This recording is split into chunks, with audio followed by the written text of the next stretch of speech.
Uy, ikaw naman, bumangon lang si Night. Night! Night, come in! Come in, come in! Ano kung tawagin? Natuturo? Night! Come in! Ay, si Talia! Si Talia! Night! Come in, Night! Come in! Night! Night! Night! Come in, Night!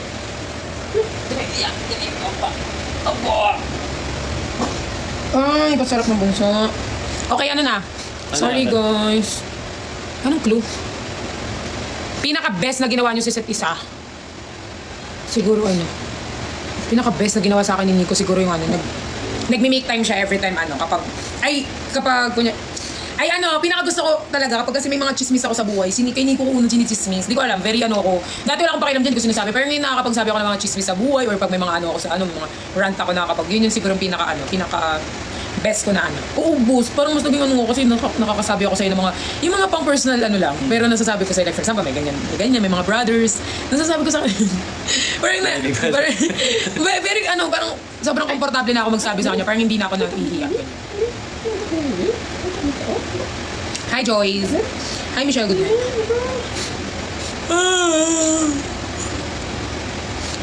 Nabas. Actually, kay Nico, kahit sino naman ipares mo bagay kay Nico. Kasi magaling magdala si Nico eh. Tanong, gusto ko ba silang kapares? May mga ano, di ba? Kahit sinong kapares mo sa kanya. Gusto alam mo, kinakabahan ako dun sa ano natin, jowa ni Rizal. Bakit? Hindi ko kaya nasabi yung part na ano, na ang swerte din naman pala na nililigawan mo, no? Ganda talaga ako sa ngipin mo. What if pumunta ako sa condo mo, tapos kukunin ko lang yung ngipin mo? Okay. Ngipin niya ko yun, sobrang ganda, sobrang perfect. At least nakikita ko pa din yung ngipin ko sa'yo. Pag nakasmell. Hindi, ikakabit ko siya sa mga brothers. Hindi kita makuha, ikakabit ko sa iba. Parang ganun yung thoughts. Baby, nagbo, gising na kang Stitch. Stitch niya eh. Paano hindi magigising, ginising niya? Hindi. Sabi ni Riri, ngipin lang kukunin mo, kung ako dyan, brief na daw. Meron na siya. Anong brief mo? Calvin? Anong brief? Kayo mayaman. Hindi ah. Calvin. Nakabili ko lang sa Division. Sorry, mga brief niyan tipong ano mayayaman. Calvin. Sana all. Alam mo ba yung panty ko kung ano? Ito, so-in. Kasi may nasulat, so-in. Spray dyan. Ambra. Magkakaiwan yung bra. Panty tsaka. Ito. Ano to? Hala, naka-public live ako. Hindi ba na ako totoo ba? Ano ka ba? Oo nga, naka-public ako. Ay, ganun ba? Kaswerte naman ng mga ano, yung piskot. Piskot. Aba. Swerte naman. Nga. Ano daw ideal age mo to get married? Ako ano eh. Ako 27. Yeah, I want to be settled on 27. Gusto ko. Tapos gusto ko guys sa ibang bansa ako.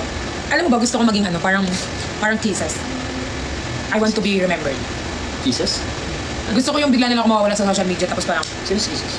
basta yung ano, yung artista na bigla na lang nawala tapos Yan sa Playbite. tapos namumulila. Yung ano love team ni Donnie pang. Oo, si Jesus. Wala na ba siya? Tapos ang tagal no. Years na ata. Ang talaga, hindi ko alam. Tapos pati yung love team niya hindi ko.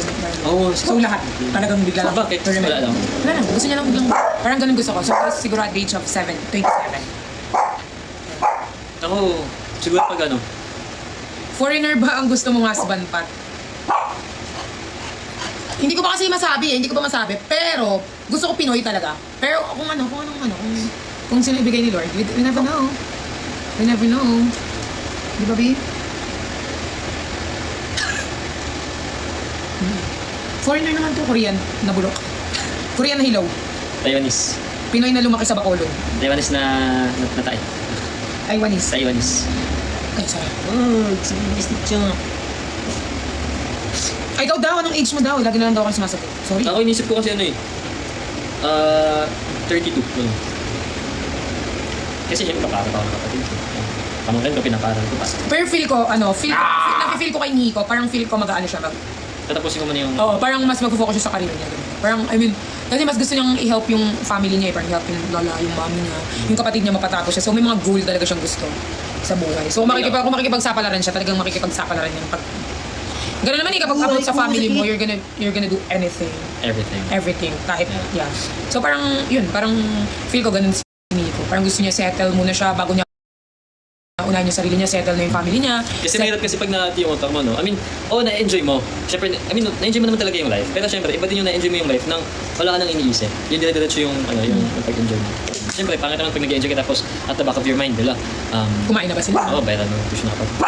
Alam mo yun? So parang yun yung iniiwasan ko kasing problema. Kasi nga, dati napagdaanan ko na yun.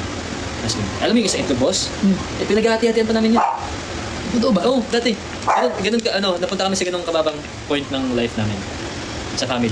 Tapos, yung isang egg, inaya ko si mama. How old are you? Ano ako nun? High school? High school ako nun. Brown out. Tapos, mama na tayo sa door. Tapos, 2 egg. Your dad? Separate sila. Since birth. Yung 2 egg, yung sunny side up, 2.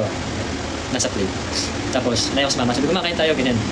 Tapos, sabi niya, sige, kumain ka na dyan, ganyan, mamaya na ako. Sabi ko, kaya tayo, sabihin tayo, may isang egg pa, tigisa kami, ganyan. Tapos sabi niya, para kay ate mo yung isa. Ganyan. Tapos sabi ko, kumain ka na ba? Sabi niya, okay na na basta may sinabi si mama na hindi ko matandaan yung exact word. Pero yung feeling, yun yung pinakahit kong balikan. Yung, alam mo yung hindi makakain yung nanay or isang family member ko para lang makakain yung isa. Ganyan. Sacrifice. So, minimake sure ko na pag nasa bahay ako or kahit wala, minimake sure ko na may pagkain sila. May laman yung ref, may pagkain sila. Pag nagugutom sila kahit madaling araw. Yung pamangkin ko, na alas 12 ng gabi minsan magkasabi yan, Daddy, nagugutom ako, ganyan, wala pong food dito. Papagad ka dito. Minsan tatanong ako. Sobrang love niya yung family. Alam ko naman yun guys, sobrang love niya kahit walang-wala yun. Basta yung family niya mabigyan. Isa nga sa isa Sobrang sa mga family-oriented yun. siguro yung isa, ako naman, personal, yung pinakamababang hindi ako sure boss kung na-experience mo din yung, lahat naman tayo may pinakamababang moment sa life. Di ba? Pinaka-down natin na point ng life. Pero umabot ako sa puntong yung bangko ko, Oo, kunyan niya yun. centavos yung laman, boss. Alin centavos yung laman? Manila ka na. Nandito na ako nun. Papalag ako ng kapatid. Sobrang na ako nun. Like, sobrang stress na ako nun. Nalalagas na yung buhok kakaisip ko. Sabi ko siya nakukuha pang tuition ng kapatid ko. Si mama nag-ask nun na, bayaran na nila ni Mike. Hindi nila ako ni-rush. Never nila ako pinressure. Pero ako yung nag-pressure kusa ng sarili ko. Kasi for me, it's my way of like paying back sa kanila. Hindi naman nila ina-ask from me. Pero ako yung pinag-pressure ko sa sarili ko. Tsaka yun yung inas ni mama. Tapos nagpapanik ako kasi bayaran na. Sabi ko lang, wala pang ganyan. Hindi pa ako nakakapag-collect. Pero ayoko kasi mag-worry sila. Sabi ko lang, hindi pa ako nasahod. Pero totoo, wala talaga akong pera ko. Wala talaga akong pera. Wala akong collectible, wala akong item. Alam mo yung di pa masaya ka stress mo lang. Kasi di ba sa taas talaga yung mga minsan nahuhulog sa ganito. Wala, no? Hindi pa naman ako naman guys, thank God pa naman ako kasi hindi pa naman ako umabot sa ganyang punto kasi ako kasi yung tao na parang siyempre wala naman akong binubuo siya kasi buong pamilya niya ganun niya love yung niya. So ako guys parang like growing up like solo. Si ate ko yan, siyempre alam niyo naman yung ate ko. Pero ako kasi guys parang nasa mindset ko pa lang nung umiwalay na ako sa adopted parents ko. Parang nasa mindset ko, hindi pwedeng bumaba ng at least 10,000 yung bangko ko, ganyan. So parang nasa mindset ko siya. Pag bumaba ng 10,000 or 5,000, feeling ko na ako, parang gipit na ako, ganyan. So parang nasa mindset ko na kailangan, lagi ako dapat sobrang pera kasi kapag wala akong ibang lalapitan kasi nga solo lang ako. So growing up, yun na yung mindset ko. Until now naman guys, na ko pa din yung ganong mindset na hindi dapat mababa ng ganyan.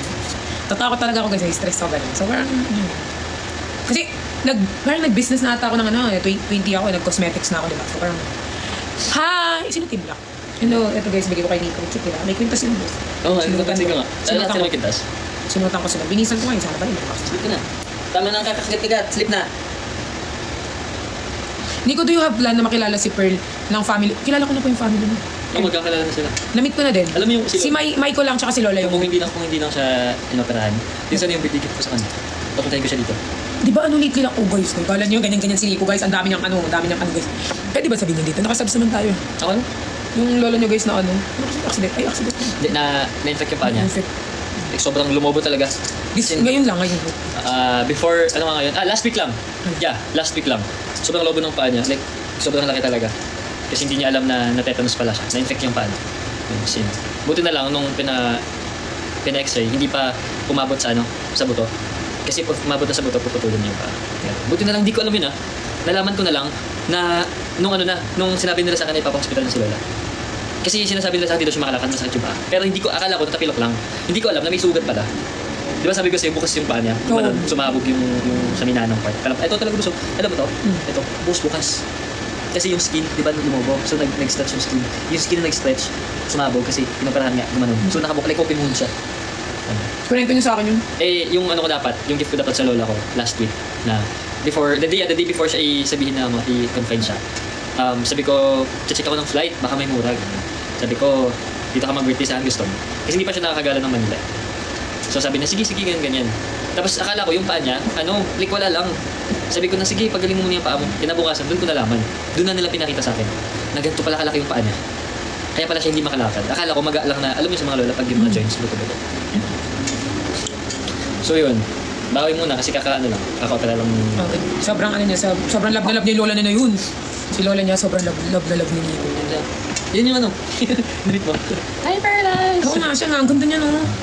Kasi guys, makikita mo talaga pag maganda ka pag di ba, sa age na.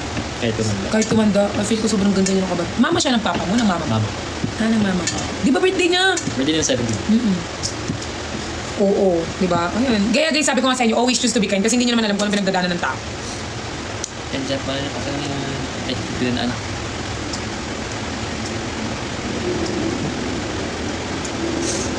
May plan ka ba? Oo. Alam nyo ba na dapat magkasama kami noong October? Di ba, boss? Yung yung Bingo Plus. Naalala mo? Last Saan? year.